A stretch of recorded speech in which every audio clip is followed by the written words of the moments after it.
वैसे तो सीरिया में गृह युद्ध 2011 से चल रहा है। तब से अब तक कई बार ऐसा लगा कि सीरिया में बशर अल असद का जाना तय है और उनकी सरकार का तख्ता पलट होने वाला है।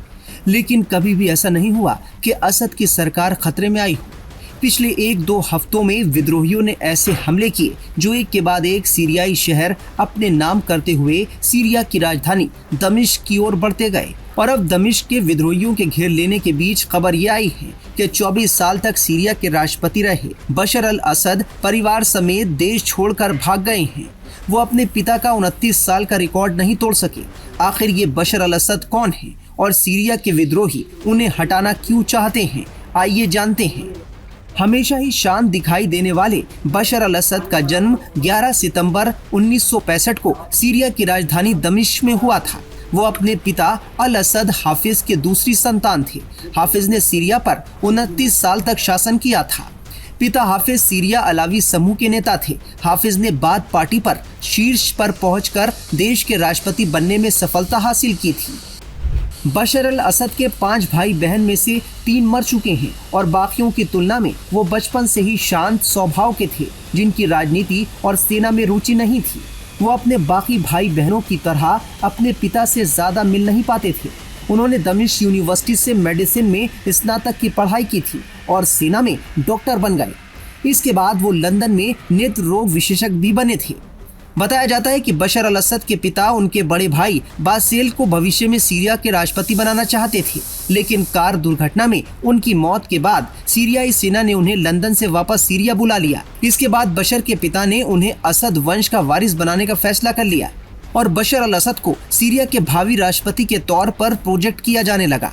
इसके 6 साल बाद साल 2000 में हाफिज की मौत के वक्त तक बशर सीरिया के राष्ट्रपति बनने के लिए तैयार हो चुके थे और उन्होंने तब से लेकर अब तक सीरिया की बागडोर अपने ही हाथों में रखी थी। राष्ट्रपति बनने से पहले बशर सीरियाई सेना में भी शामिल हुए थे और कर्नल के पद तक भी पहुंचे थे। इसके अलावा बशर ने राष्ट्रपति बनने से पहले सीरिया में भ्रष्टाचार अभियान भी चलाया था और सीरिया में इंटरनेट लाने का श्रेय भी उन्हें ही जाता है। इस दौरान उनकी छवि आधुनिक दौर लाने वाले और सुधारवादी नेता की भी बन गई। साल 2000 में राष्ट्रपति बनने के बाद बशर अल असद के लिए ही संविधान में बदलाव किया गया, जिसमें राष्ट्रपति बनने की न्यूनतम उम्र 40 से 34 साल की गई, क्योंकि उस वक्त बशर की उतनी उम्र ही थी। लेकिन असद को नेतृत्व के ऊंचे स्तर पर पूरा समर्थन मिला और फिर बाद में उन्होंने देश में जगह जगह हुए चुनावों में जीत भी हासिल की। बशर ने अफगानिस्तान पर अमेरिका के हमले की आलोचना करने के साथ 11 सितंबर के हमलों की भी निंदा की और इजराइल की स्थिति को भी स्वीकार किया।